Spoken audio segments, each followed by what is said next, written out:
ওর একটা সঙ্গী সাথী আছে, সেরা তো আসেনি আজকে। হ্যাঁ, প্রতিদিন ও চলে আসে, মায়া পড়ে গেছে একটা, ওকে দিই। ও কোনো ভয় খায় না। হ্যাঁ, কি খায় সেরকম? ও ভাত মুড়িটা বেশি পছন্দ করে, আর যা থাকে সব বিস্কুট ফিস্কুট সবই দিই, খেয়ে নেয়। হ্যাঁ, তিল দিই, কুদ, আজকে এই দুটো ছিল, ওই মুড়ি ছিল এখানে, দিলাম, খাচ্ছে। এটা কি আপনাদের ঘর? হ্যাঁ, ঘরে তো প্রতিদিন খাওয়ার, ডাইনিং টেবিলে প্রতিদিন আসে। আসে? কদিন ধরে আসছে এটা? প্রায় বেশ অনেকদিন হয়ে গেল এবং আসে।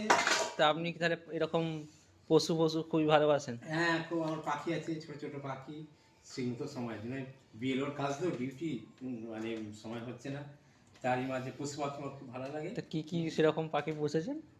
আমার বদ্রি পাখি ছিল, ককটেল ছিল, এখন ফিংস আছে, আর এই বিভিন্ন রকম পায়রা, তাদের একটা উপরে ওই এতে করে দিয়েছি, ঘর করে দিয়েছি, একটা দরজা বানিয়ে দিয়েছি।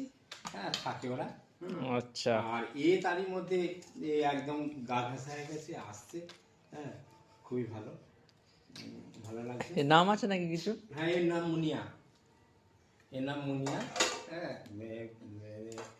যতক্ষণ আর পেট ভরবে ও ছাড়ে না, আবার ছাদে যখন শুতে যাবো তখন ও পাশে এসে বসে থাকে।